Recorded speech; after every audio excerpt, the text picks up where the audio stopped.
TV조선 취재기자들이 전하는 뉴스의 중심, 보도본부 한나인, 저는 신효섭입니다. 민주당 돈봉투 의혹의 핵심 인물로 지목되어 송영길 전 대표의 의원 시절 보좌관 박모 씨가 어젯밤에 구속됐습니다. 물론 이것이 유죄를 의미하는 건 아닙니다. 하지만 어떻든 송 전 대표의 최측근인 박 씨가 돈봉투 살포의 키맨 역할을 하고 나중에는 증거까지 없애려 했다는 검찰의 혐의 내용을 법원이 일단 인정한 겁니다. 이번 수사가 적어도 8부 능선은 넘은 것으로 평가됩니다. 송 전 대표는 최근 이른바 최순실 태블릿 조작설에까지 가담하면서 검찰 수사를 맹비난하고 법원이 부당한 구속을 막아야 한다고 주장해왔는데요. 이제 어떤 논리로 자신을 방어해낼지 궁금합니다. 세종시 관가가 인사태풍 가능성으로 떨고 있다는 소식 먼저 알아본 다음 송영길, 추미애 두 전직 대표 때문에 전전긍긍하고 있는 야당 상황 등으로 이어가겠습니다. 하나, 둘.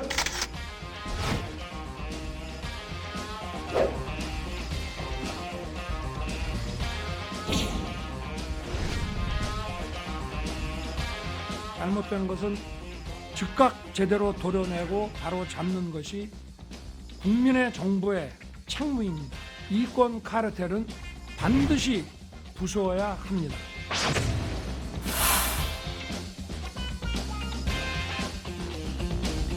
막중한 임무를 맡게 돼서 많이 부담스럽기도 한데 최선을 다할 수 있도록 노력하겠습니다.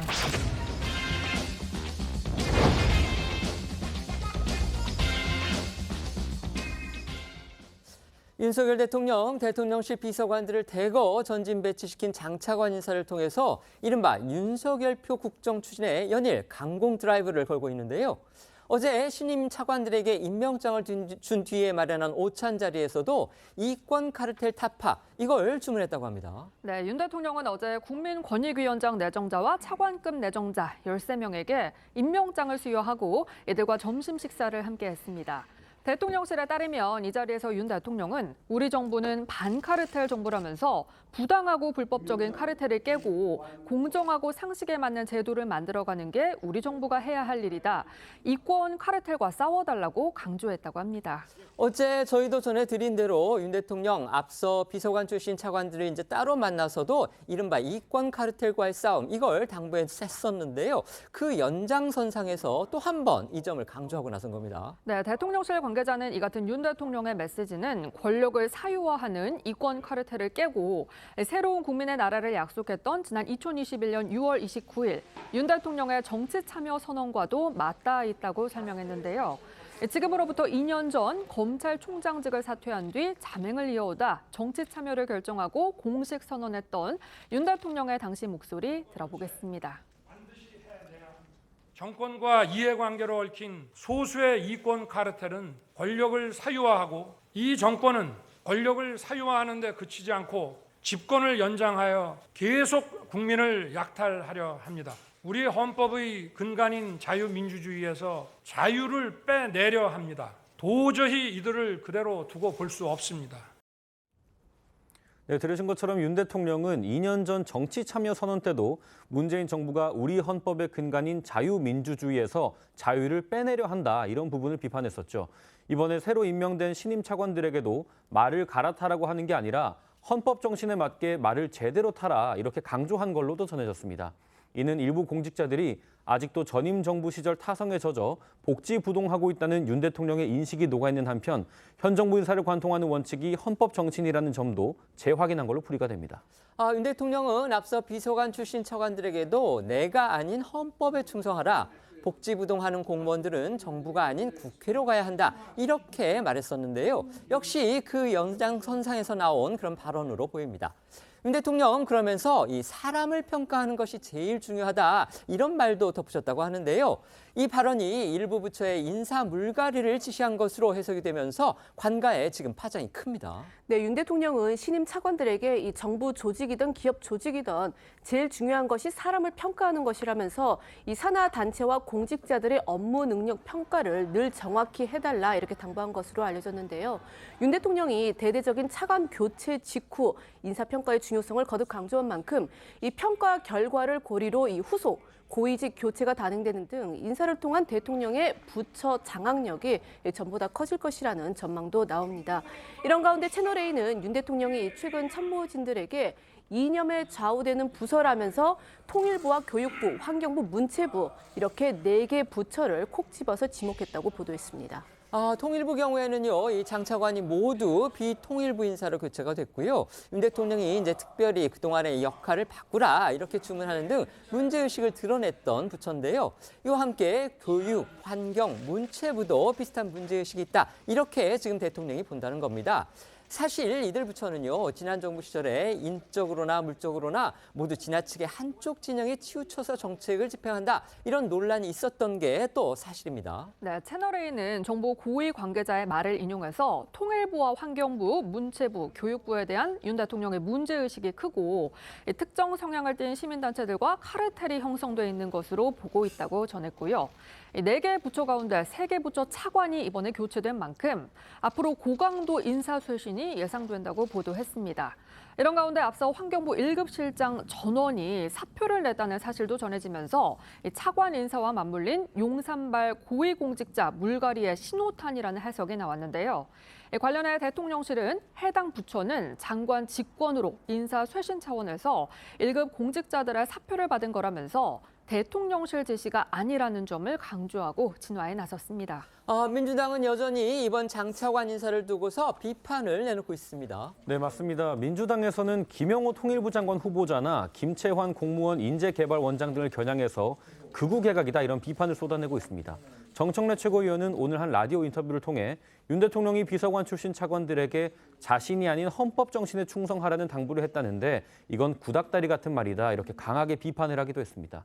반면 국민의힘에서는 윤 대통령이 개혁의 속도를 낼 진용을 구축한 것이라는 긍정적인 평가를 내놨고요. 윤재욱 원내대표는 어제 열린 회의에서 이번 개각에 대한 야권의 비판은 합리적 기준이 실종된 상태라며 지역적 발언을 문제 삼지 말고 전체적인 정책 비전에 초점을 맞춰야 한다고 했습니다. 여야 목소리 들어보겠습니다. 나에게 충성하지 말고 헌법 정신에 충성하라. 일단 이 말 자체가 이 단어와 문장 자체가 구닥다리. 본인이 무슨 왕도 아니고 충성을 운운합니까? 대통령의 개각에 대한 야권의 비난 행렬을 보면 합리적 기준이 실종된 상태라는 것을 알 수 있습니다. 이른바 극우 프레임까지 등장한 이 정치권 공방에 대해서 윤 대통령도 또 생각을 밝혔다고 해요. 네, 복수의 언론 보도에 따르면 윤 대통령은 신임 차관들의 오찬 자리에서 극우 개각이라는 야권의 비판에 대한 본인의 생각을 밝혔습니다. 윤 대통령은 극우라는 것은 전체주의나 극우이지 지금 야당이나 좌파가 공격하는 건 극우가 아니라며 좌파가 볼 때나 극우라는 취지로 일축했다고 전해졌습니다. 야권, 특히 민주당의 강성 지지층을 중심으로는요, 이 역도 영웅 장미란 교수의 차관 발탁에 대해서도 비판이 쏟아졌는데요. 안민석 민주당 의원, 장 교수가 체육계 혁신을 위해서 뭘 했느냐 이렇게 지적했다는 소식 어제 저희가 전해드렸죠. 장미란 신임 차관도 오늘 세종청사에 처음으로 출근을 하면서 자신을 향한 이 같은 비판에 대해서 입장을 밝혔습니다. 네, 장미란 문체부 2차관은 어제 윤 대통령으로부터 임명장을 받은 데 이어서 오늘 정부 세종청사로 첫 출근을 했습니다. 직원들은 장 차관에게 축하 꽃다발을 건넸고 또 일부 직원은 미리 준비한 역도 벨트에 사인을 받으면서 장 차관을 환영하기도 했습니다. 앞으로 체육과 관광, 국민소통 분야를 담당하게 될 장미란 차관은 기자들과 만난 자리에서 최선을 다해 노력을 하겠다, 시간을 갖고 지켜봐 주시면 감사하겠다라는 각오를 밝혔습니다. 특히 안민석 민주당 의원 등 일부에서 나온 비판적 시각에 대해서는 염려해 주신 만큼 더 열심히 해야겠다고 생각을 했다면서 염려하신 이상으로 부응하겠다고 답했습니다. 관련해 어제 윤 대통령에게 임명장을 받은 장미란 차관 모습과 오늘 출근길 장 차관의 목소리 이어서 보시겠습니다.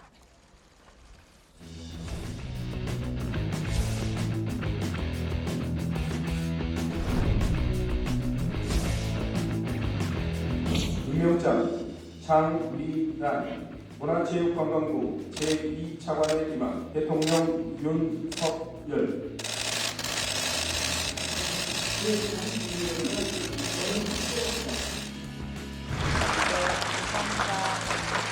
안민석 의원 발언을 네, 뭐 염려해 주셔서 저는 그 소식 접하고 내가 더 열심히 해야 되겠다, 염려해 주실 만큼 그 이상으로 부응해야겠다라는 생각을 했습니다. 장미란 차관 임명장을 받은 어제 윤 대통령의 교육계 현장 방문에도 동행을 해서 또 눈길을 끌었습니다. 네, 윤 대통령은 어제 교육 분야 핵심 국정과제인 돌봄 교육 프로그램 늘봄학교 참관을 위해서 수원의 한 초등학교를 방문했습니다. 어제 일정에는 말씀하신 대로 장미란 문체부 2차관이 동행을 했고요. 이주호 부총리 겸 교육부 장관도 참석을 했는데요. 여야가 장미란 차관의 자격을 두고 공방을 벌이고 있는 상황이라서 어제 장 차관의 대통령 동행 일정은 더욱 눈길을 끌었습니다. 이 자리에서 윤 대통령은 아프리카 속담에 아이 하나를 키우려면 마을 사람들이 전부 힘을 합쳐야 된다는 얘기가 있다면서 부모, 이웃, 선생님들은 물론 이 교육당국과 정부가 아이를 키우는데 힘을 합쳐야 한다고 강조했습니다. 또 윤 대통령은 간이야구 프로그램 등 여러 가지 형태의 늘봄학교 수업에 참여해서 아이들에게 직접 야구 스윙 자세를 알려주기도 했는데요. 몇 차례 스윙 시도가 실패하자 윤 대통령이 이게 어렵다면서 웃었고요. 학생들도 따라 웃었습니다. 아이들과 게임을 함께하면서 친근감을 나타내기도 했습니다. 영상으로 보겠습니다.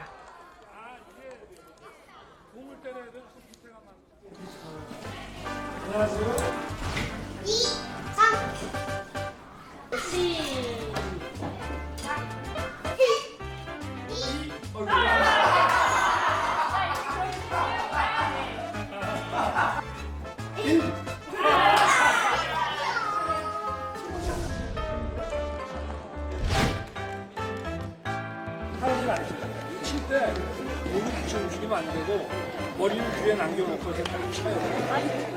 오. 그러고 시범 보여주고 이거 되려나? 쉽지 않습니다, 이거.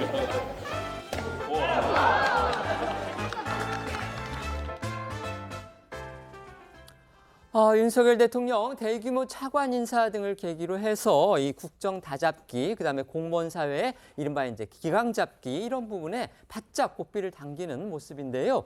교육, 통일, 환경, 문체부 등을 포함해서 일부 부처의 이제 고위직 대규모 물갈이 전망까지 나오면서 지금 관가에 긴장감이 고조되고 있다고 합니다. 이거 어떻게 보십니까? 저는 필요한 인사라고 생각이 됩니다. 특히 이제 통일부, 환경부 이 두 부처를 지적하고 싶은데 통일부 같은 경우에는 문재인 정부 임기 5년 동안에 대단히 친북적 성향을 많이 보였다라는 비판이 있습니다. 그 가운데서도 북한 인권 문제에 있어서 유독 소극적인 모습들을 많이 보여줬는데요. 북한 인권재단의 이사를 추천하는 방식에 있어서 민주당이 굉장히 추천 안 해서 지지부진했던 것들, 그다음에 북한 인권 결의안을 채택하는 문제에서 우리 정부가 빠졌던 문제들, 이런 것들을 생각해 보면 국제사회 표준과는 좀 맞지 않는, 국제사회가 북한을 바라보는 것과는 좀 맞지 않는 모습들을 그간 문재인 정부 임기 동안 많이 보여줬고, 그 가운데 통일부가 있었다라는 문제의식이 있었기 때문에 윤석열 정부에게도 저는 국민들이 힘을 실어줬다 이렇게 생각이 됩니다. 그런데 정권이 바뀌고 이제 윤석열 정부가 가고자 하는 통일의 방향, 대북 정책의 방향이 있을 겁니다. 근데 만약에 기존에 남아있던 통일부의 부처 공무원들이 그걸 따르지 않는다 그러면 저는 그 자체가 정치적 중립 위반이라고 생각하거든요. 왜냐하면 정부 인사들은, 그리고 대통령은 국민이 주권을 이양한 사람이고 당연히 이쪽 방향으로 힘을 실어달라고 해서 국민들이 표를 준 것입니다. 그런데 공무원이 국민을 위해 봉사해야 되는 공무원이 정부의 부처의 방향과 반대 방향으로 간다든지 아니면 특정 진영이나 특정 정부의 일관된 기조를 계속 유지한다는 것은 아까 말씀드린 대로 정치 중립 위반이 분명히 있고 국민이 대통령을 뽑은 취지에도 어긋나기 때문에 필요한 인사 조치는 저는 잘 이루어지고 있다고 생각이 듭니다. 네, 말씀해 주십시오. 정부에서 인사를 하는 것은 정부 대통령의 고유 권한이기 때문에 그거는 그 국정 운영에 대한 평가는 대통령이 책임지실 일이라고 생각은 해요. 하지만 아까 이제 통일부 부분에 있어서는 좀 아쉬움은 있습니다. 장차관을 모두 바꿨다는 부분, 특히나 이제 북한과의 대북 정책에 있어서 전문성이 좀 의심되는 분들로 바꿨다는 그런 점이고요. 김용호 후보자에 대해서는 여기서 말을 길게 하지는 않겠습니다. 하지만 이 대북 정책이라는 거는 각 정부마다 다를 수 있어요. 하지만 보수 정부나 진보 정부나 하나의 축은 뭐냐면 남북의 관계를 상호 체제를 인정하면서 갔던 겁니다. 쉽게 우리가 교과서를 뒤져만 봐도 노태우 정부에서 남북 기본 합의서를 바탕으로 한 그 어떤 교과서적인 바탕에서 남북 관계가 줄곧 좀 강성으로 가냐, 좀 약하게 가냐, 당근이냐 채찍이냐 이런 부분들 조절해 왔어요. 근데 이번에 봐서는 윤석열 정부는 지난 문재인 정부를 아예 반국가 세력으로 지정하면서 북한에게 지원, 퍼주기만 했던 그런 뭐 대북 정책을 썼다라고 하면서 단절을 시킵니다. 근데 저는 굉장히 위험하다고 봐요. 뭐 지켜보면 알겠지만 한반도의 통일을 지향하는 헌법적인 책무가 있는 대통령으로서 정말 평화 통일에 대해 생각을 하고 계신가? 라는 점에서는 좀 아쉬움이 있고 우려가 있습니다. 또 두 번째는요.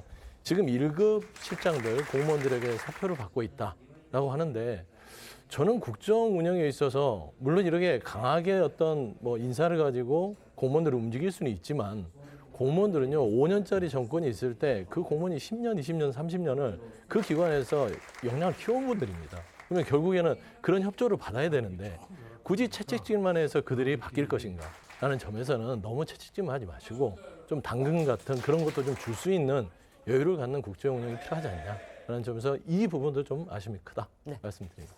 송영길 전 대표의 보좌관이었던 박모 씨의 구속으로 검찰 수사에 속도가 붙게 된 민주당 전당대회 돈봉투 사건 이제부터 살펴볼 텐데요. 박 씨의 구속 소식 어젯밤에 들려왔습니다. 네, 송영길 전 대표의 최측근이자 이번 사건의 핵심 인물로 지목된 박 씨가 어젯밤 늦게 구속됐습니다. 박 씨는 영장심사에 출석하면서는 혐의에 대한 질문에 침묵했지만 영장심사에서는 재차 혐의를 부인한 것으로 알려졌고요. 검찰은 200여 장 분량의 PPT 자료를 활용해서 구속의 필요성을 설명한 것으로 전해졌는데요. 영장심사가 끝난 지 10시간 만에 구속영장을 발부한 법원은 증거인멸의 우려가 있다고 영장 발부 사유를 설명했습니다.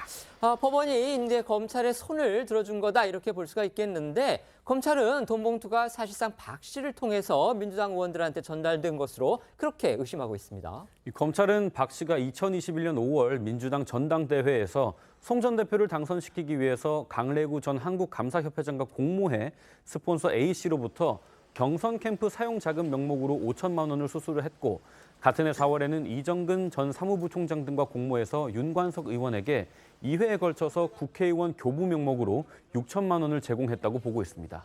윤관석 의원은 이 6천만 원을 300만 원씩 봉투에 나눠서 민주당 의원 20여 명에게 전달한 그런 혐의를 또 받고 있습니다. 네, 맞습니다. 그리고 박 씨는 이 컨설팅 업체에 의뢰한 경선 관련 여론조사 비용 9,240만 원을 송 전 대표의 후원 조직인 평화와 먹고 사는 문제연구소 이른바 먹사연에 대납을 하게 하고 증거인멸을 위해서 먹사연 사무실 하드디스크를 모두 교체하도록 지시한 혐의도 받고 있습니다. 이런 박 씨에 대해 어제 법원이 검찰의 범죄 혐의 소명을 문제 삼거나 법리적, 사실적 다툼의 여지 등을 거론하지 않은 채 증거인멸 우려가 있다며 영장을 발부한 만큼 향후 검찰 수사에도 탄력이 붙을 전망입니다. 관련해 지난 5월에 검찰 출석 당시 박 씨의 목소리와 어제 구속심사에 출석했던 모습 잠시 보고 오시죠. 어떤 혐의 주로 소명하실지 한번 말씀 부탁드립니다. 저는 아무런 관련이 없어요. 네, 그럼 봉투를 만드신 적도 없다는 네, 당연히 그렇습니다. 네, 전당대회 당시 6,700만 원 살포 혐의 인정하십니까? 송영길 대표가 지시한 건가요? 아니면 본인이 자발적으로 하신 겁니까? 앞서 송영길 전 대표는 이 박 씨에 대한 검찰의 구속영장 청구가 일방적이다, 이른바 이제 야당 탄압이다 이런 식으로 주장을 하면서 판사들이 부당한 구속을 막아줘야 한다 이렇게 주장을 했었죠. 하지만 법원 송 전 대표와는 생각이 달랐던 겁니다. 네, 말씀하신 대로 송 전 대표는 검찰이 박 씨에 대한 구속영장을 청구를 하자 검찰을 비판하면서 박 씨는 이 부정부패 사범도 아니고 살인 강도 사범도 아닌 정치적인 논란이 되는 사범이라면서 일방적으로 구속시키는 것은 판사들이 막아야 한다라고 본다고 주장한 바 있었습니다. 또 검찰이 자신의 주변을 약 60번 압수수색을 했다면서 그렇게 해서 증거가 확보가 됐으면 그 증거를 가지고 법정에서 싸우면 될 것인데 왜 사람을 구속시키려 하느냐 이렇게 불편한 감정을 드러내기도 했었는데요. 지난달 29일 송 전 대표의 주장 다시 한번 들어보시겠습니다. 왜 사람을 구속시키려고 그래요? 도망가지도 않고 수사에 다 협조했고 핸드폰 다 제출한 사람을 이게 무슨 부정부패 사범도 아니고 뭐 살인 강도 사범도 아니고 검찰은 정치적인 논란이 되는 사범인데 이것을 일방적으로 구속시키는 것은 판사님들이 막아야 된다고 봅니다. 이런 검찰 공화국이 어디가 있습니까? 어제 법원의 판단은 그간 검찰 측과 송 전 대표 사이 논쟁에 있었던 증거인멸 의혹과 관련해서도 이 검찰 측에 힘이 실리는 것으로 해석이 될 수 있습니다. 검찰은 박 씨의 구속영장 청구서에 이 증거인멸 교사 혐의 이걸 적시를 했는데 송 전 대표는 증거인멸한 게 아니다. 아예 이렇게 반박을 하고 있죠. 네, 검찰은 일부 관계자들이 압수수색 전에 휴대전화를 교체해서 소위 깡통폰을 제출하거나 송 전 대표의 외곽 조직 먹사연 사무실 내 일부 컴퓨터 하드디스크가 교체 포맷된 정황을 발견하고 이를 관련자들의 조직적인 증거인멸 시도로 판단하고 있지만요. 이에 대해 송 전 대표는 핸드폰 포맷은 한 번씩 하는 거 아니냐면서 증거인멸이 아니라고 주장했는데요. 하지만 법조계 일각에서는 어제 법원이 박 씨에 대해서도 증거인멸 염려를 이유로 구속영장을 발부한 만큼 검찰의 주장처럼 관련자들의 조직적인 증거인멸 정황이 있었다고 볼 여지가 있다는 해석도 나오는데요. 증거인멸 의혹에 대한 그간 송 전 대표의 주장들도 다시 들어보겠습니다. 이른바 깡통폰을 제출한 걸 두고 검찰은 깡통폰이 아닙니다. 제가 프랑스 갈 때 한국 핸드폰을 폐기했어. 귀국해서 새로 핸드폰을 사가지고 일주일 쓴 거예요. 일주일. 증거인멸 정황으로 보고 있는 검찰의 주장은 틀렸다는 말씀이신 거죠? 아니 제가 페이스북에 쓴 것처럼 본인에 대한 것은 증거멸체가 안 돼요. 그건 한동훈 장관도 한동훈 장관부터 증거멸체로 그건 처벌해야죠. 전반적으로 핸드폰 포맷 한 번씩 하는 거 아니에요? 뭐 컴퓨터 같은 거 사무실이 정기적으로 그런 것의 일환이었다는 거죠. 그리고 그러니까 정기적으로 PC를 포맷하고 교체하고 이렇게 한 거다. 한 번씩 정리하는 거잖아요. 구속영장 발부의 아주 중요한 기준 중에 하나인 이른바 이제 증거인멸 부분과 관련해서 송영길 대표는 저렇게 주장을 했지만요. 법원은 결국 그거를 인정을 하지 않은 겁니다. 그렇다면 앞으로 송 전 대표 이제는 어떤 주장으로 자신의 주장을 이어갈지 이게 지금 관심을 모으고 있는 건데 그런데 어제 이 박모 씨의 구속에 대해서 아직까지 송 전 대표 측 어떤 반응이나 입장 내놓지 않고 있죠. 네, 송 전 대표는 본인의 보좌관이었던 박 씨가 구속된 것에 대해서 아직까지는 별다른 입장도 반응도 보이지 않고 있습니다. 하지만 그간 이번 사건과 관련해서 검찰을 강도 높게 비판해왔던 걸로 볼 때 송 전 대표가 박 씨의 구속으로 지지층 결집을 위한 장외투쟁 강도를 더 높이지 않겠냐 이런 분석이 나오고 있습니다. 아시는 것처럼 송 전 대표는 지난 5월과 6월 두 차례나 중앙지검에 자진 출석을 했다가 검찰이 이를 받아들이지 않아서 되돌아오기도 했고요. 지난달 한 라디오 인터뷰를 통해서는 검찰이 또 자신을 부르지 않고 주변인들을 소환한다면 이번엔 검찰청 앞에 텐트를 치겠다고 공언한 바가 있습니다. 두 번의 자진 출석 모습도 잠시 보고 오시죠. 제가 지겠다는 말씀을 드립니다. 주변 사람 대신 저 송영길을 구속시켜 주시기를 바랍니다. 검찰에서 소환 요구가 없었는데 송영길이 왜 자진 출두했느냐, 정치 쇼가 아니냐 이런 지적이 있는 것으로 알고 있습니다. 검찰은 비겁하게 저의 주변 사람들을 불러다 억지로 진술을 강요하고 민주당을 이간질시키고 국회의원들을 구속영장 청구할 것이 아니라 저 송영길을 소환하여 구속영장을 청구해 보시기 바랍니다.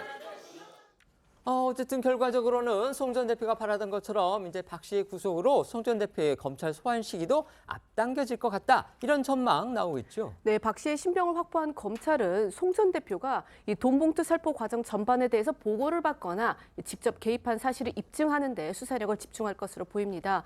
따라서 검찰이 조만간 이 송 전 대표에 대해서 정식 출석 요청을 할 수도 있다는 그런 분석이 나오고 있는데요. 또 돈봉투를 받은 것으로 의심하고 있는 이 민주당 의원 20여 명에 대한 이 줄 소환도 전망이 되고 있습니다. 일부 언론 보도에 따르면 검찰은 돈을 받았다는 현역 의원 20여 명을 특정을 했고 조만간 이들을 전부 소환한다는 방침을 세운 것으로도 전해집니다. 관련해 윤관석, 이성만 의원에 대한 국회 체포동의안 제출 당시 한동훈 장관의 목소리 들어보시겠습니다. 돈봉투의 조성 살포 과정이 마치 생중계되듯이 녹음되어 있습니다. 윤관석, 이성만 의원과 송영길 전 대표가 주장하듯이 불법적으로 추출하거나 왜곡하거나 악의적으로 편집할 여지도 없습니다. 범죄 사실에 따르면 논리필연적으로 그 돈봉투를 받은 것으로 지목되는 약 20명의 민주당 국회의원들이 여기 계시고 표결에도 참여하시게 됩니다. 네, 이처럼 돈봉투 사건에 대한 검찰의 수사가 점점 돈봉투를 받았다는 민주당 의원들과 송 전 대표를 향해 가고 있는 가운데 오늘 야권에서는 송 전 대표를 비판하는 목소리가 이어졌습니다. 송 전 대표가 이제 돈봉투 사건에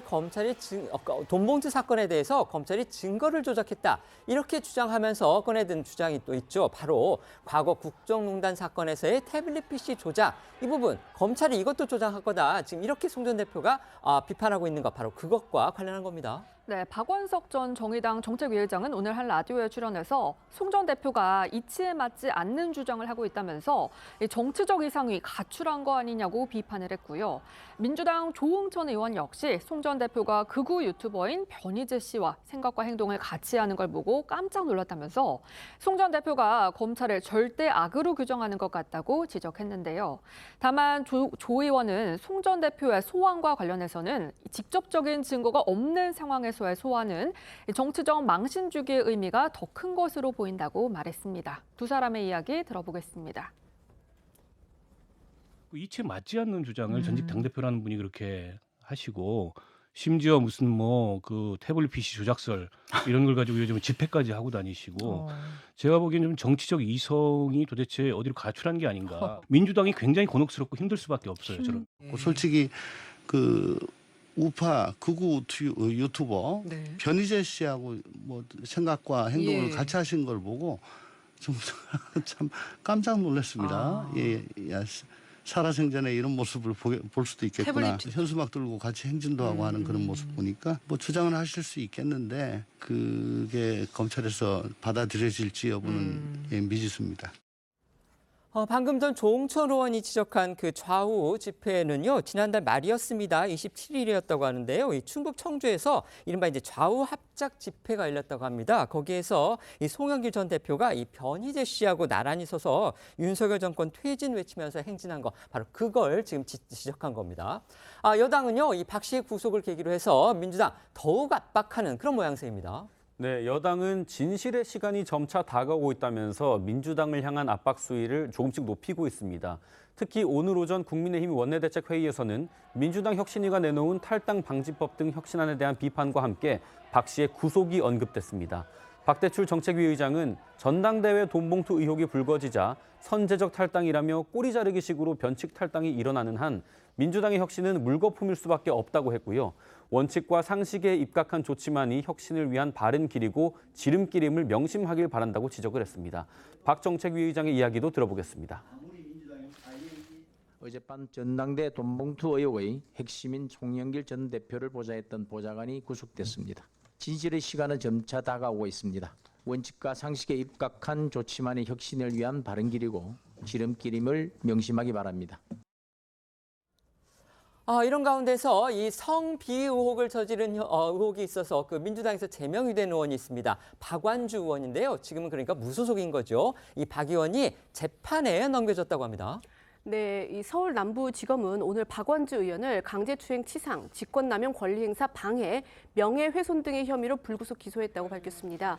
지난해 피해자인 이 보좌관 A씨가 박 의원을 고소한 지 약 1년여 만인데요.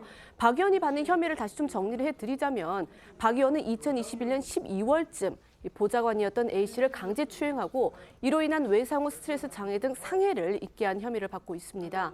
또 지난해 4월 성추행을 신고한 이 A씨에게 인사상 불이익을 준 혐의, 같은 해 5월 지역구 관계자들 앞에서 성추행 사건과 A씨에 관해서 알린 혐의도 받고 있습니다. 또 박 의원은 보좌관 A씨를 강제로 추행하고 A씨를 면직시키려고 제3자를 동원해서 위조된 사직서를 국회 사무처에 제출했다는 사문서 위조 행사 교사 혐의도 받았지만 검찰은 이를 증거 불충분으로 불기소 처분했다고 밝혔습니다. 민주당은 이제 지난해 지방선거 앞두고서 박 의원의 성추행 의혹이 불거지니까 그 의원총회를 열어서 지난해 5월 12일 날 제명을 했었습니다. 송영길 전 대표가 혐의를 지금 전면 부인하는 가운데서요. 이 송 전 대표의 전직 보좌관이 이른바 민주당 돈봉투 살포 의혹과 관련해서 어젯밤에 구속이 됐습니다. 법원은 이제 증거인멸 우려가 있다 이러면서 영장을 냈는데 그동안 송 전 대표, 박 씨는 물론이고요. 송 전 대표 아주 강하게 혐의를 부인했고 특히 증거인멸은 말도 안 된다 이런 식으로 오히려 검찰이 증거를 조작하고 있다 이렇게 주장을 해왔지만 결국 법원은 박 씨의 주장, 그다음에 송 전 대표의 주장까지 배척을 했다 이렇게 해석할 수도 있겠습니다. 이 부분 어떻게 보시는지 패널들께 의견 여쭤보겠습니다. 이제 구속이 된 박 보좌관이 했던 역할들을 제가 말씀을 드리게 되면 송영길 전 대표가 그 대표 후보자로 있을 때 선거 캠프에서 자금을 관리하는 역할을 했었습니다. 그러니까 말하자면 자금으로서 가장 중요한 역할을 했다라고 볼 수밖에 없고, 그 다음에 송영길 당대표가 취임한 이후에 했던 역할이 정무조정실장이더라고요. 그래서 민주당의 정무조정실장은 어떤 역할들을 하느냐, 어떤 사람들이 되느냐를 알아보다 보니까 이재명 대표 체제에서 그 대표적인 유명한 정진상 씨가 바로 정무조정실장이 되었더라고요. 그 얘기는 뭐냐면 당대표와 가장 호흡을 잘 맞출 수 있는 사람, 당대표와 가장 오랫동안 호흡을 맞췄던 사람들이 대개는 당대표의 정무조정실장으로 간다라고 우리가 추측할 수 있겠습니다. 그렇게 됐을 때 이 정무조정실장 역할을 했던 박 보좌관이 구속됐다라는 것은 기존의 수사와는 다른 국면으로 넘어갔다고 우리가 유추할 수가 있게 되는 것이죠. 송영길 대표가 가장 믿고 맡기고 선거 자금까지도 맡기는 사람이라 그러면 이 사람이 구속됐다, 이 사람이 증거인멸에 위험이 있다라고 판단했다는 것인데 곧장 바로 이는 송영길 대표를 향하게 될 것이거든요. 그래서 앞서서 8분 응선을 넘었다는 표현을 사용하셨는데 저도 마찬가지로 이번 박 보좌관이 구속되는 이 기점을 비로소 아마 이 수사의 8분 능선이 넘었고 그다음 바로 송영길 대표의 소환이 곧장 이루어지지 않을까라고 생각합니다. 네. 추미애 전 법무부 장관이요, 최근 한 언론 인터뷰를 통해서 지난 정부에서 윤석열 당시 검찰총장과 대립했을 때 윤 총장은 자리를 유지하고 물론 나중에는 그만뒀지만요, 자신이 법무부 장관에서 물러난 게 문재인 대통령의 뜻이었다 이렇게 주장한 뒤에 이를 두고 야권 친문 인사들과 지금 연일 진실 공방을 벌이고 있습니다. 이래저래 뒤숭숭한 민주당한테는요, 지금 악재가 하나 더해진 셈이다 이런 평가가 나옵니다. 네, 앞서 추 전 장관은요, 지난달 29일 한 인터넷 언론의 유튜브 채널에 출연해서 진실을 말할 수 없는 게 답답했다면서 폭로성 주장을 내놨는데요.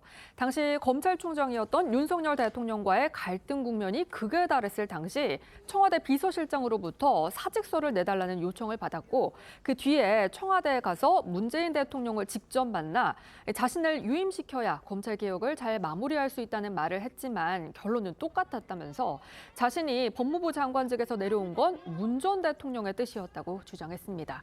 관련해서 영상 먼저 보고 오겠습니다. 저도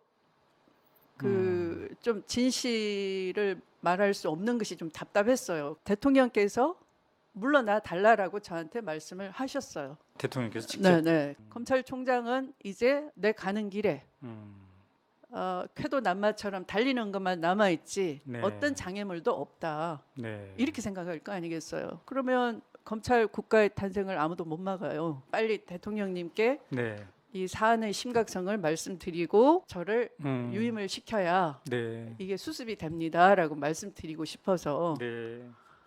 그래서 이제 들고 이제 갔죠. 갔는데 결론은 똑같았어요.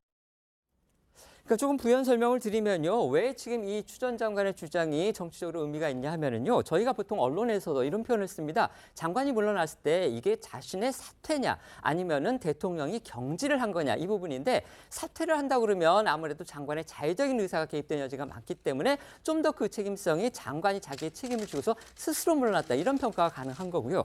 경질을 했다고 한다면 대통령이 그 장관한테 어떤 책임을 물어서 이른바 이제 반강제적으로 물러나게 만들었다. 그렇기 때문에 지금 문제가 되고 있는 그 당시 윤석열 검찰총장과 추미애 법무부 장관에서 갈등 상황에서 결국 대통령이 장관을 물러나게 했다는 얘기는 그 사태의 책임을 대통령이 장관한테 물었다. 그렇기 때문에 추 전 장관은 자신이 억울하다, 자신은 잘못이 없는데 사실상 경질당했다. 이런 거를 지금 강조하고 있기 때문에 이렇게 파문이 지금 커지고 있는 겁니다. 추 전 장관 이 방송 이후에 과거 이제 청와대 참모들로부터 반박이 나왔습니다. 하지만 어제도 문 전 대통령이 자신을 해임했다. 그 주장 거듭 내놨습니다. 네, 추 전 장관은 어제 자신의 SNS를 통해서 나의 사직서는 이 세상에 존재하지 않는다며 나에게 사직의 의미는 촛불 국민에 대한 사명을 다하지 않고 약속과 대의를 저버린다는 것이다. 그래서 사직을 거부했고 사직서를 쓸 수 없었다고 밝혔습니다. 이어서 당시 노영민 청와대 비서실장으로부터 사직서를 내달라고 전화를 받았으나 명확하게 거절했다면서 오후에 청와대로 들고 간 윤석열 검찰총장 징계 의결서가 대통령 서명으로 집행된 직후에 바로 대통령이 물러나 달라는 말로 본인의 사직서가 필요 없어져 버렸다고 덧붙였습니다. 하지만 이 같은 추 전 장관의 주장에 대해서 이 문재인 청와대 측 인사들이 잇따라 이건 사실과 다르다 이렇게 지금 반발하고 나섰습니다. 야권의 적전 분열 양상이다 이렇게 봐도 지나치지 않은 그런 모습입니다. 네, 문재인 청와대 출신 야권 인사들은 추 전 장관 주장에 즉각 이의를 제기하고 나섰는데요. 먼저 최재성 전 청와대 정무수석은 어제 한 라디오 방송에 출연해서 본인이 본인의 뜻으로 당시에 장관을 그만둔다고 해놓고선 지금 와서 문 전 대통령이 그만두라고 했다는 것은 앞뒤가 맞지 않는 것이다. 자신이 잘 알고 있는데 이 문 전 대통령이 그만두라 이렇게 이야기 안 했고 또 그렇게 말할 사람도 아니라는 주장을 했습니다. 또 문재인 청와대 대변인을 지낸 이 민주당 고민정 최고위원도 역시 라디오 방송에 출연해서 할 말은 많지만 여기에 말을 보태면 내부 싸움만 되지 않을까 한다면서 자신까지 말을 보태면 민주당과 국민들에게 좋은 일이 아니다 이렇게 이야기를 했습니다. 이 추 전 장관의 주장으로 촉발된 이번 공방이 야권 분열로 비칠 수 있는 만큼 즉답을 피하면서 어떻게 보면 우회적으로 이 추 전 장관의 발언이 사실과 다르다는 그런 주장을 내놓은 것으로 해석이 되는데요. 관련해서 목소리들 들어보시겠습니다. 저도 아는 이야기들이 좀 몇 가지 있고요. 그리고 할 이야기들도 많이 있지만 저는 진흙탕 싸움 별로 만들고 싶지는 않고요. 그 누구 좋으라고 그렇게 합니까? 더 이상 제가 말을 보태지는 않겠습니다. 본인의 뜻으로 당시에 법무부 장관을 그만둔다고 해놓고 지금 와서 문 대통령이 그만두라고 했다는 것은 우선은 앞뒤가 안 맞고요. 그러면은 사직서를 내질 말든가. 문재인 대통령이 누구 그만두라고 딱 잘라서 얘기하시지도 않으셨고 할 분도 아니고요. 친문 진영에서는요 최재성 전 정무수석 그리고 고민정 최고위원처럼 이제 추 전 장관을 직격하는 그런 분들도 있지만 반대로 또 추 전 장관을 옹호하는 의견도 나왔다고 합니다. 네, 문재인 청와대 행정관을 지낸 조승연 민주당 국민소통위원회 수석 상임부위원장인데요. 조 부위원장은 오늘 한 라디오에 출연해서 조국 전 장관이 정말 먼지털이 당해서 아무도 법무부 장관 할 용기도 없고 할 생각이 없을 때 추 전 장관이 문재인 정부를 위해서 헌신하기 위해서 법무부 장관에 간 건데 그 물러나는 과정은 우리 당원도 토사구팽이라고 생각할 거라면서 추 전 장관이 몇 년간 참다 드디어 한 얘기라고 생각한다고 밝혔습니다. 추미애 전 장관이 직접 최재성 전 정무수석의 주장을 반박하는 그런 또 얘기도 했습니다. 네, 추 전 장관은 어제 KBS 1TV 프로그램에 출연해서 정무수석은 대통령을 보호해야 하는 만큼 그런 말을 하는 건 이해가 된다 이렇게 말을 하면서도 미안하지만 정무수석은 그 자리에 없었다고 말을 했습니다. 그러니까 자신이 문 전 대통령으로부터 물러나라는 얘기를 듣던 자리에 최재성 전 수석이 배석하지 않았던 점을 지적을 하는 건데요.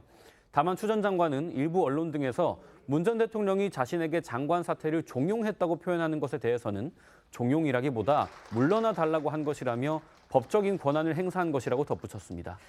대통령에게는 헌법상 국무위원 임명권이 있죠. 그러니까 문 전 대통령으로서도 법적 권한에 따라서 추 전 장관에게 이제 장관 사퇴를 요구한 거다. 이렇게 지금 의미하는 건데요. 하지만 추 전 장관 어제 방송에서 또 이낙연 전 민주당 대표를 겨냥한 듯한 발언을 내놔서 더욱 논란이 지금 커지고 있습니다. 네, 추 전 장관은 어제 KBS 방송에서 진행자가 문재인 전 대통령에게 서운함이 있는지 아니면 당시 이낙연 민주당 대표한테 서운함이 있는지 이렇게 물으니까 추 전 장관은 이낙연 대표가 그렇게 하면 안 됐다.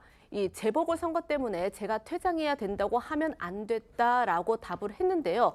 추 전 장관은 앞서서 자신이 문 전 대통령에게 계속 장관으로 일하고 싶다고 했지만 문 전 대통령이 당이 사퇴를 요구한다 이렇게 말했다고 했었죠. 그러니까 2021년 이 당시 서울시장과 부산시장 등 재보궐선거를 앞둔 시점에 추 전 장관과 검찰총장이었던 이 윤석열 대통령 간의 갈등이 어떻게 보면 민주당의 악재로 작용을 하면서 여당이던 당시 이제 민주당 이낙연 대표가 청와대에 추 전 장관 인사 조치를 요구를 했고 이를 이제 문재인 대통령이 받아들인 것이다라는 게 이제 추 전 장관의 주장입니다. 추 전 장관은 검찰 개혁은 문재인 정부가 일관되게 약속을 한 것이다. 그것을 이낙연 전 대표가 선거 관리 차원에서 유불리를 계산해서 좌초시킬 반찬거리가 아니었다라면서 이 전 대표를 직격했습니다. 그러니까 추미애 장관의 주장은 자기가 그 자리에 계속 있었어야 검찰 개혁을 할 수 있었고 그거는 문재인 정부가 일관되게 약속한 거였는데 당 측으로 간 이낙연 전 대표가 그거를 좌초시켜버린 거다. 이낙연 전 대표가 모두 망쳤다. 지금 이 주장을 하고 있는 겁니다. 이러니까 또 친이낙연계 인사들이 나서서 추 전 장관을 향해서 또 비판적인 목소리를 냈습니다. 네, 신경민 전 민주당 의원은 한 라디오 방송에 출연해서 추 전 장관의 주장은 사실이 아니라면서 계속 이러는 건 당의 미래를 위해 바람직하지 않다고 했습니다. 추 전 장관은 법무장관에서 경질되는데 이낙연 전 대표가 당에 있으면서 결정적 역할을 했다고 보는 것 같은데 그게 아니라면서 추 전 장관이 총선을 염두에 두고 이 같은 발언을 한 듯하다고도 했습니다. 관련해 목소리 듣고 오겠습니다. 추미애 전 대표 얘기는 맞지도 않아요. 맞지도 않는 얘기를 저렇게 방송에 나와서 버젓이하고 그것을 사실로 하고 추미애 대표가 뭘 하려고 그러는지는 짐작은 가요. 근데 이런 방식으로 하는 건 맞지 않습니다. 정말 가뜩이나 풀어야 할 난제가 하나둘이 아닌 게 지금 민주당의 상황인데 이런 장면 바라봐야 하는 민주당 사람들의 심경 정말 복잡하겠습니다. 네, 이 복수의 언론들은 지난 대선 이후에 정치적인 활동이 거의 없었던 추 전 장관이 총선을 얼마 남겨두지 않은 시점에 문 전 대통령과 이낙연 전 대표를 연달아 겨냥하면서 파문을 일으키자 야권 내에 걱정하는 분위기가 역력하다고 전했습니다. 조선일보는 과거 예상치 않게 야권에 충격타를 준 추미애 전 장관의 과거사가 다시 거론되고 있다고도 전했습니다.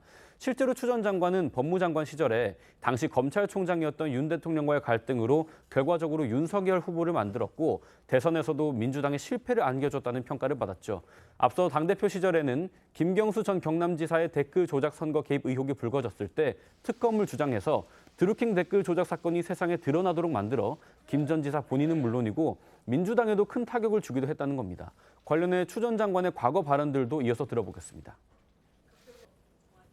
말도 안 되는 가짜 뉴스를 생산, 유포하고 즉각 해당 가짜 뉴스를 삭제하지만 준비된 듯한 댓글 조작단이 이를 확대 재생산하는 악의적인 프로세스도 진행되고 있습니다.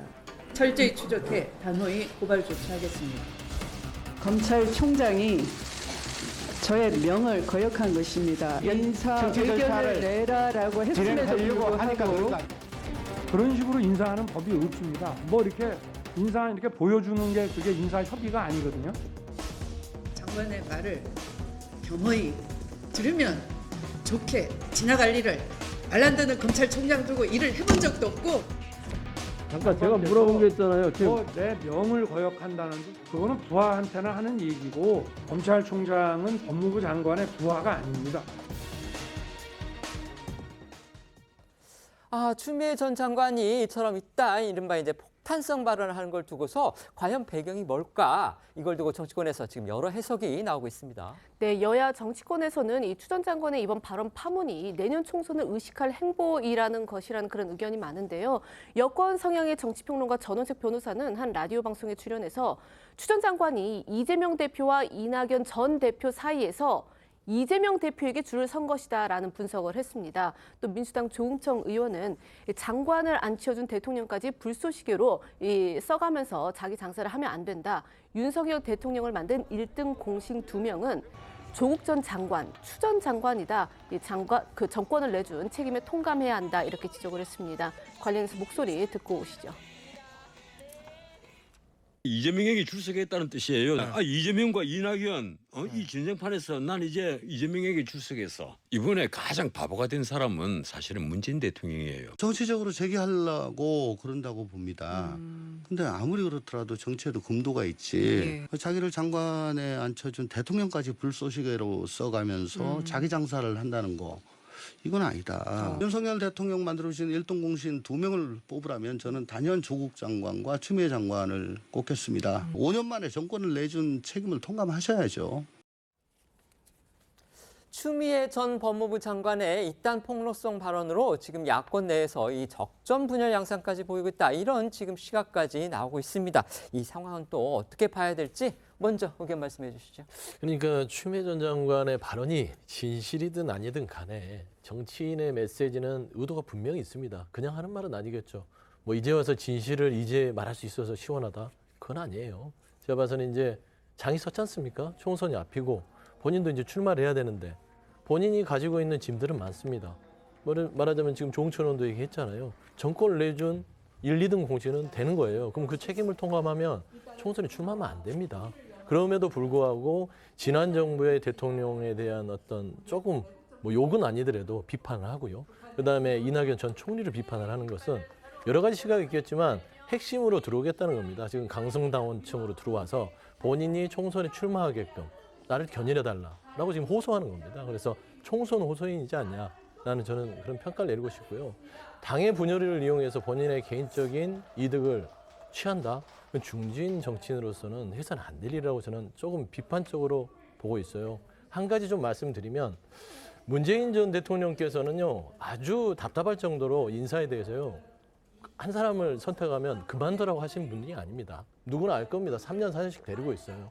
특히 기획재정총리했던 경제부총리 얼마나 당에서 민주당에서 말을 안 듣는다고 경질해달라고 했는데 문재인 대통령이 정말로 바보스러울 정도로 데리고 갔습니다. 그런데 추 전 장관한테 그렇게 했을 리는 없고 제가 아는 여러 가지 취재상은 문재인 전 대통령이 윤석열 당시 검찰총장과 추미애 전 장관이 갈등이 있을 때 중재를 했어요. 더 이상 그러니까 조정 장관 이후에 추미애 장관이 갔는데 그 부분에 대해서 갈등을 더 이상 일으키지 않았으면 좋겠다라는 어떤 얘기를 하신 걸로 알고 있습니다. 근데 그거를 추 전 장관이 거부를 했죠. 그런 부분들에서의 어떤 갈등이 있었지 아마 문재인 전 대통령께서 추 전 장관에게 그 윤석열 당시 검찰총장과의 갈등을 멈춰달라고 한 게 본인의 뜻을 저버리고 추 전 장관한테 나가달라라는 말로 저는 지금 해석을 하고 있지 않냐. 저는 좀 그런 생각을 가지고 있습니다. 저희가 그 속사정을 알 수가 없기 때문에 오늘 소영주 부대변인의 이 발언에 대해서 주장에 대해서 추미애 전 장관이 뭔가 반론할 게 있으면 저희한테 알려주시면 저희가 내일 전해드리도록 그렇게 하겠습니다. 네, 말씀해 주십시오. 저는 뭐 추미애 전 장관이 총선 출마를 하고 싶다라는 게 좀 많이 느껴집니다. 왜냐하면 그 이제 추미애 전 장관 과거에 소위 말하는 추윤 갈등이 있었을 때 가장 많은 피해를 본 사람 한 사람을 꼽으라 하면 저는 문재인 전 대통령이라고 생각하거든요. 사실은 윤석열 대통령은 추윤 갈등을 통해서 대통령 후보로 부각이 됐었고요. 추미애 전 장관 같은 경우에는 5선 국회의원으로서 당 대표를 지녔던 인물로서 그 다음 정치적 행보가 무엇이냐를 고민했던 때라고 생각합니다. 그렇다면 5선 국회의원으로서 그 다음 나아갈 수 있는 거는 당 대표까지 했던 마당이기 때문에 결국 대선 후보인 것이거든요. 그렇게 했을 때 본인의 어떤 정치적 생명을 이어가는 과정 속에서 추윤 갈등이라고 하는 것이 모든 언론을 잠식하게 되고 모든 스포트라이트를 본인에 받게 한 효과가 있었습니다. 그 가운데서 문재인 전 대통령은 그들에 대한 임명권자로서 이런저런 비판을 많이 받아야 됐고 결국 문재인 정권은 5년 만에 막을 내리게 됐습니다. 그 가운데서 추미애 전 장관은 가장 큰 책임이 있고 가장 큰 혜택을 본 사람이기도 합니다. 그런데 이제 와서 다시 한번 문재인 전 대통령을 소환해서 사실은 나는 이렇게 하고 싶었는데 문 대통령이 사퇴를 종용한 것이다라고 얘기하는 것은 정치적인 도의를 넘어서 저는 약간 인간적으로도 좀 문제가 있는 게 아닌가라는 생각이 들 정도로 좀 안타깝게 봤고 글쎄요. 추미애 전 장관이 계속 나와주시면 국민의 입장에서 나쁠 게 없다고 생각이 되지만 인간적인 도의여서 조금 너무하신 거 아닌가라는 생각도 좀 듭니다. 네. 정치권의 일본 오염수 방류 공방 정말 치열해지고 있습니다. 그런데 오늘부터 사흘간요, 이 라파엘 그로시 국제원자력기구 그러니까 IAEA의 사무총장이 일본을 방문합니다. 말 그대로 일본 정부의 방류 결정 초입기에 들어간 것으로 그렇게 볼 수 있겠습니다. 네, 그로시 사무총장은 이번 방문 기간에 기시다 총리를 만나고 이 오염수 방류 계획을 검증한 IAEA의 최종 보고서를 전달할 것으로 알려졌습니다. 일본 총리 관저에 따르면 오늘 오후 4시 10분부터 관저에서 그로시 사무총장이 기시다 총리를 면담을 하고 이후 IAEA 이 보고서 내용을 공개할 예정인 것으로 전해졌습니다. 최종 보고서에는 오염수 추가 시료 분석과 이 후쿠시마 원전 인근에서 채취한 해수와 어류 샘플 분석 등 이 오염수 해양 방류 시 안전성을 검증한 내용이 담길 것으로 보이는데요. IAEA가 지금까지 6차례에 걸쳐서 이 일본 측의 오염수 방류 방법과 설비에 대체로 별 문제가 없다는 중간 보고서를 발표했던 만큼 이 최종 보고서에도 비슷한 내용이 유지될 거라는 관측들이 나옵니다. 그렇다면 이제 남은 수순은 일본 정부가 오염수 방류를 결정 그리고 실행하는 바로 그거라고 봐야 되겠습니다. 맞습니다. 최종 보고서에 심각한 문제가 없으면 일본 원자력규제위원회는 도쿄전력의 검사 합격증을 발부할 예정인데요. 일본 정부는 그간 밝혀온 여름 방류 방침을 고수할 것으로 보입니다. 다만 일본 내에서도 반대 여론이 나오고 있고 또 우리나라와 중국 등 주변국에서의 반대 여론도 상당한 만큼 일본 정부가 여론을 감안해서 방류 계획을 조정할 가능성도 있는데요. 그로시 사무총장은 일본 일정을 마친 뒤 오염수 방류 반대 여론이 높은 우리나라를 방문해서 보고서 내용을 설명할 방침입니다. 관련해 정부 브리핑 들어보겠습니다. 라파엘 그로시 IAEA 사무총장이 이번 주 금요일 7월 7일입니다. 그래서 일요일까지 2박 3일 일정으로 방한하는 것으로 정리가 되었습니다. 한국을 방문해서 원안위원장을 면담하면서 종합보고서 내용을 우리 측에 설명할 예정입니다. 국제원자력기구 오늘 오후에 이 후쿠시마 오염수와 관련한 그 최종 보고서를 발표를 한다고 합니다. 그렇다면 이를 계기로 해서 이제 결국 우리 내부에서의 오염수 신경전 정말 최고조에 달할 것으로 그렇게 예상이 되는데요. 그런데요, 야당에서는 아예 지금 IAEA의 검증 그 자체의 신뢰성 이걸 지금 공격하고 나서고 있습니다. 그렇습니다. 민주당은 그동안 IAEA에서 독립된 제3의 전문가 집단이 오염수 검증 과정에 참여해야 한다고 주장을 했고 아예 오염수 방류 문제를 9월 유엔 정기총회에 긴급 안건으로 올려 논의해야 한다면서 이 불신론의 불씨를 키워왔었습니다. 해당 보고서 발표를 앞두고 민주당 박광원 원내대표는 이 IAEA 보고서가 정치적 보고서가 될 우려가 크다고 재차 강조를 했습니다. 황희 의원은 일본이 위에서 살짝 떠다 준 물을 가지고 이 국제원자력기구가 검증을 했다는 의혹까지 제기를 했는데요. 민주당 내부 발언 들어보시죠. IAEA 보고서는 객관적 보고서이기보다는 일본 맞춤형 보고서일 우려가 크고 과학적 보고서이기보다는 정치적 보고서일 우려가 크다는 것이 모든 사람들의 생각입니다. 실제 IAEA가 이런 결과가 나왔다 하더라도 실질적으로 시료 채취도 바닥까지 긁어서 핵 찌꺼기까지 긁어서 하는 건데 IAEA는 일본이 위에서 살짝 떠다 준 물 가지고 한 거거든요. 완전 일본 중심으로 한 거죠. 과학자가 주장하고 전문가가 주장한다고 과학적인 것이 아니라 동일한 데이터를 넣었을 때 동일한 결과가 재현될 때 과학이라고 합니다.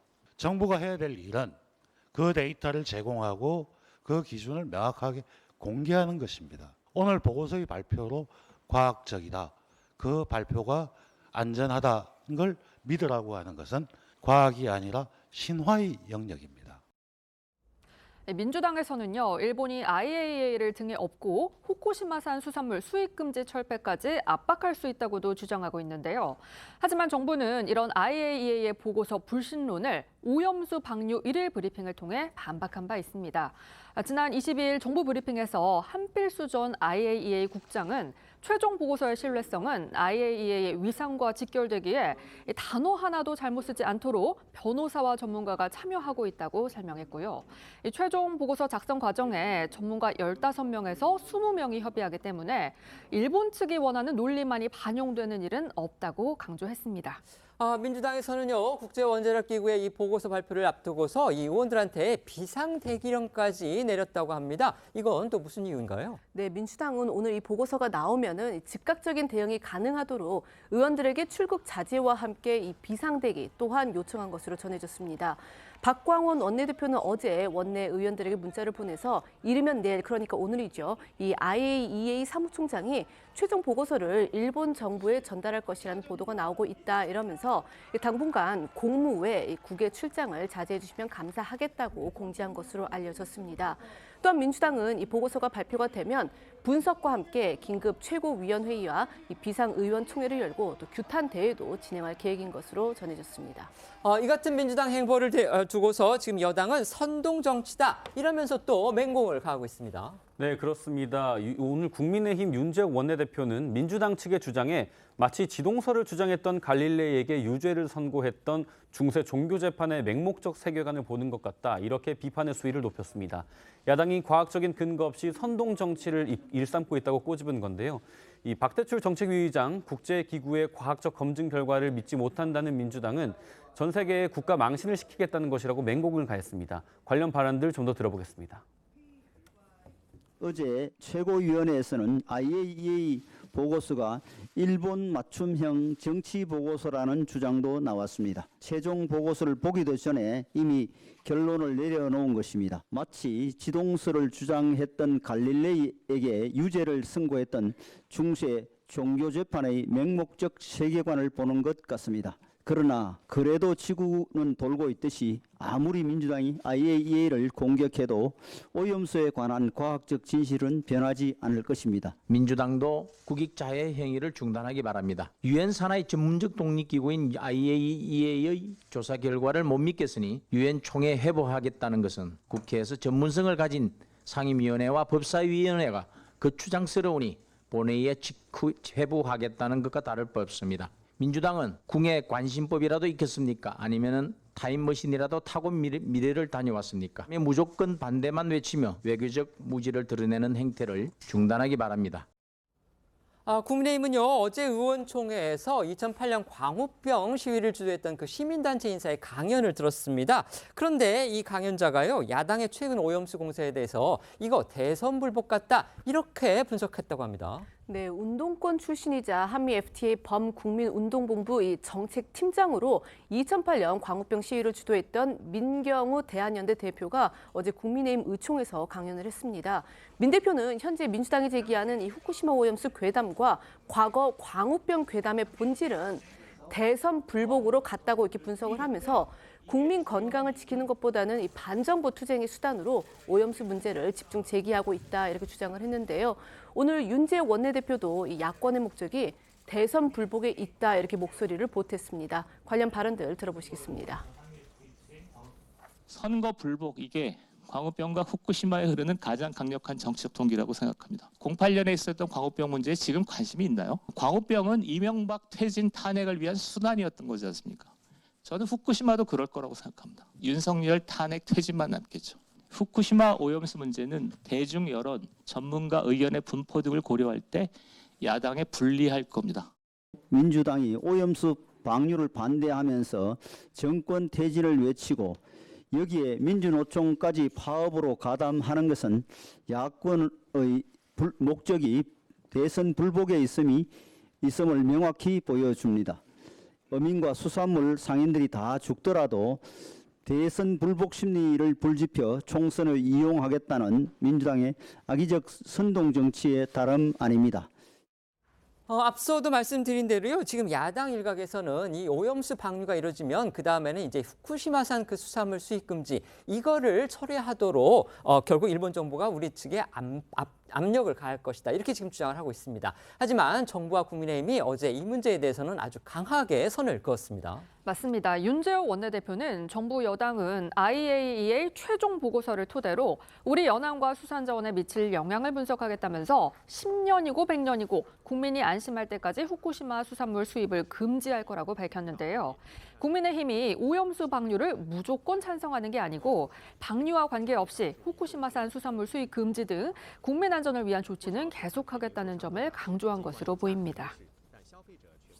네, 어제 장제원 의원은 그 여당 과방 의원들과 노량진 수산시장을 찾아서 IAEA 검증 보고서가 나오면 이를 국민들에게 설득을 하고 설명할 수 있는 장을 꼭 빠른 시간 내에 만들겠다고도 약속했는데요. 관련 발언 들어보시겠습니다. 아니요, 이건 이게 자연산이고요. 예. 요건 몇 킬로짜리입니까, 이거? 3.3kg 정도 나갑니다. 3kg? 예, 예. 몇 명 정도 3kg면? 한 5분 정도 드세요. 5분? 예, 예. 그런가? 그럼 요거 한 마리를 요거 이제 양식은 양식은 이렇게 무늬가 있고요. 그렇죠. 예, 예. 제가 부산 사람이라 가지고. 그러니까요. 부산 지역이니까. 요거는 완전히 자연산이에요. 방사능 점검을 철저하게 해서 국민들이 안심할 수 있도록 최선을 다한다고 합니다. IAEA 검증 보고서가 나오면 그것을 국민에게 잘 설득할 수 있는, 설명할 수 있는 그런 장을 꼭 빠른 시간 내에 만들겠습니다. 지난주에 일부 이제 여당 의원들이 이렇게 노량진 수산시장을 가서 이 횟집에 물을 먹어서 이 논란을 좀 일으켰었는데 어제도 어쨌든 여당 의원들 릴레이 먹방 계속했군요. 네, 장제원 의원은 여당 소속 과방 의원들과 일본 후쿠시마 오염수 방류 논란으로 어려움을 겪고 있는 수산업자들을 응원할 목적으로 수산물의 안정성을 홍보하는 릴레이 캠페인을 이어갔습니다. 다만 당내에서도 최근 불거진 수조물 먹방 논란을 의식해서인지 윤지혁 원내대표가 문자 메시지를 보내서 국민 눈높이에 맞지 않는 개별 행동이나 발언은 자제해달라고 당부한 걸로 알려졌습니다. 하지만 이른바 이 수조물 먹방 논란을 두고 민주당에서는 여전히 공세를 이어가고 있는 상황인데요. 민주당 김의겸 의원은 김영선 의원이 수족관 물 마시는 동영상을 보니 7번이나 마시더라. 배부를 정도로 물을 마시던데 왜 이렇게 몸을 던져가면서까지 일본 정부 편을 드나 이런 의문이 들었다. 이렇게 비꼬았습니다. 민주당에서는 이 김영주 국회 부의장의 그 본회의 도중의 문자 이게 논란이 됐는데요. 김 부의장 결국 사과했습니다. 네, 김 부의장은 국회 본회의 도중 일본 골프 여행을 논의하는 그런 문자 내용이 포착이 되면서 논란이 불거졌는데 어제 자신의 SNS에 개인적인 문자로 논란을 일으켜서 당원과 국민께 송구하다 이렇게 사과를 했습니다. 본회의 중에 사적인 문자를 주고받은 것은 명백한 잘못이라며 공인으로서 앞으로 더 유념하겠다 이렇게 밝혔는데요. 앞서 민주당에서 김 부의장의 이 문자 논란을 매우 심각하게 보고 있다며 김 부의장에게도 엄중히 경고를 했다고 전한 이후에 이 공식 사과가 나온 겁니다. 이에 대해 민주당에서는 이 논란이 더 확산되지 않도록 수습에 나선 분위기인데요. 이 관련된 발언들 들어보시겠습니다.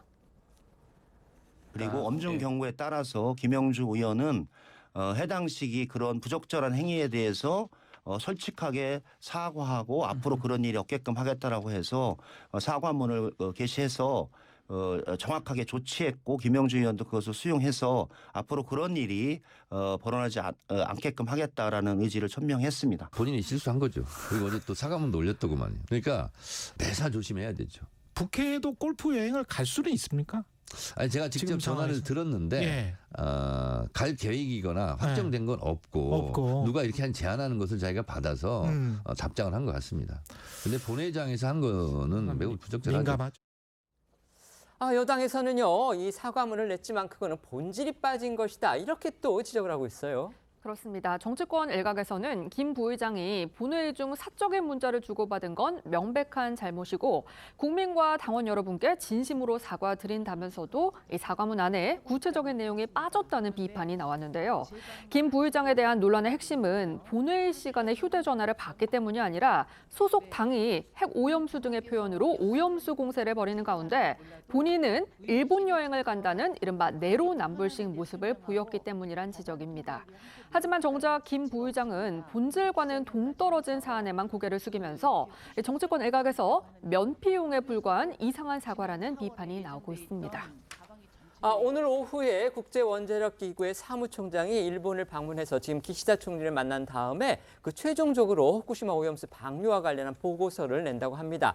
하지만 지금 우리 국내에서 민주당은요, 이 IAEA의 보고서 자체의 신뢰성 이걸 지금 문제 삼고 있습니다. 한마디로 믿기 어렵다는 거고요. 별도의 다른 조치들이 있어야 지금 이렇게 주장을 하고 있는 겁니다. 하지만 국민의힘은 과거 지난 정부에서 정의용 당시 외교부 장관도 그 국제적인 기준을 충족을 한다면 오염수 방류를 반대하지 않겠다. 물론 이제 세 가지 거기에 조건이 붙기는 했지만 그 국제원자력기구의 검증 자체에 대해서는 우리 정부도 신뢰를 하겠다. 이렇게 지난 정부에서 밝혔는데 왜 지금 민주당이 정권이 바뀌었다고 해서 다른 얘기를 하느냐. 이렇게 지금 맞받고 있는 겁니다. 이 상황에 대해서 어떻게 평가하십니까? 그러니까 이제 이 정치판이 웃긴 거예요. 뭐냐면은 지금 정의용 실장 얘기를 하기 전에 국민의힘은 본인들은 정권이 바뀌기 전에는 후쿠시마 오염수 방류에 대해서 원희룡 지금 장관부터 시작해서 반대했어요. 절대 반대하면서 했던 분들이 정권이 바뀌니까 갑자기 후쿠시마 오염수를 IAEA 보고서만 나오면 방류할 수 있게끔 하겠다. 거의 일본 대변 수준 하는데 그런 부분들이 좀 그 언어도단이다라는 측면에서 정쟁으로 가지 말고요.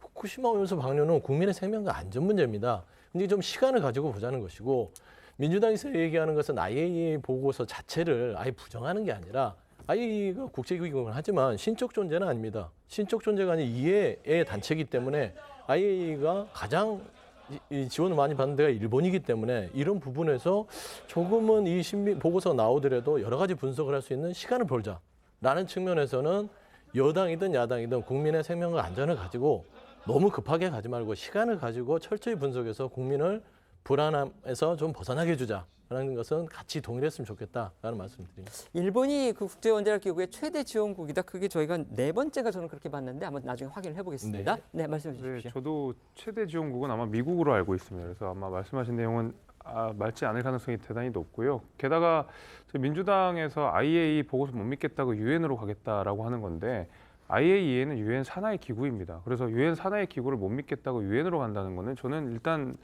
뭐 말이 안 된다라고 생각이 되고요.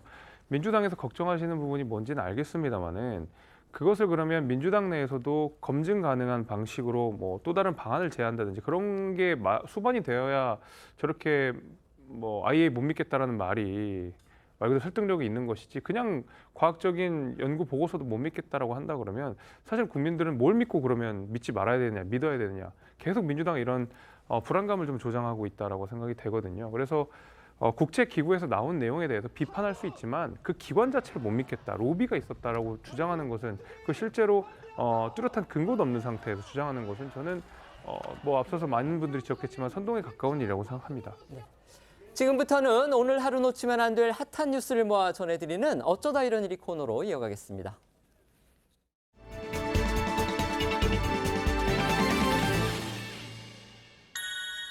첫 번째 키워드는요, 반창고의 멍까지인데요. 문재인 전 대통령의 모습이 보입니다. 이거 어떤 내용인가요?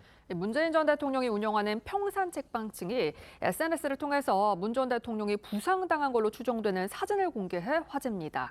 평산 책방 측은 지난 1일 여러 장의 사진을 SNS에 공개했는데요.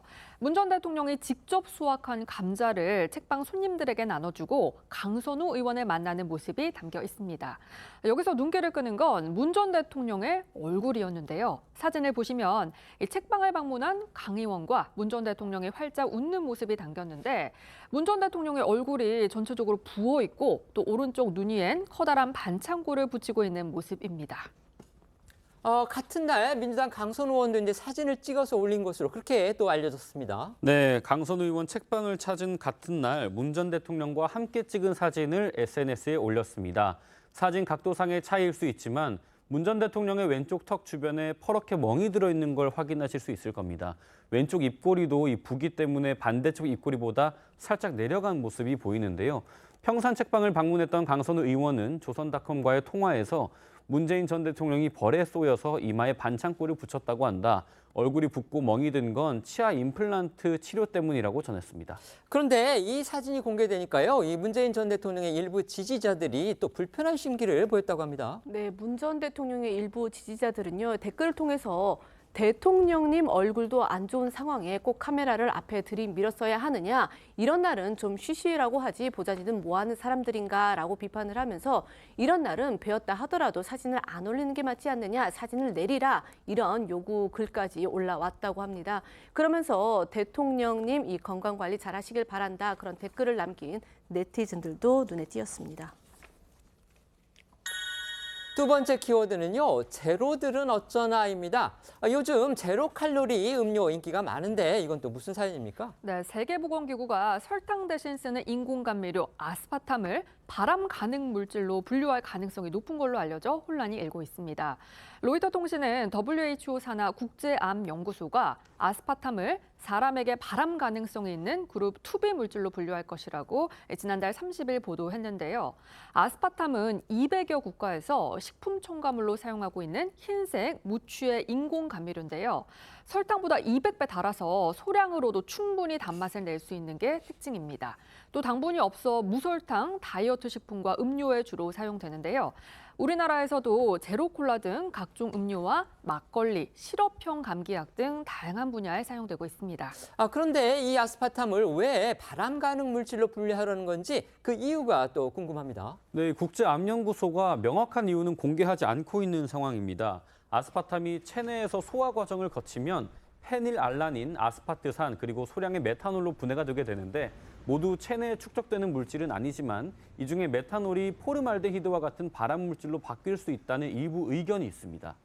아스파탐 논란이니까 당연히 식품 그리고 주류업계 비상이 걸렸겠군요. 네, 관련 업계는 파장을 예의주시하면서 이 대책 마련에 분주한 모습인데요. 먼저 막걸리 업계는 식약처 결과를 기다리겠다면서도 막걸리에 포함된 아스파탐은 평균 0.0025% 수준으로 매우 낮다 이렇게 설명을 했습니다.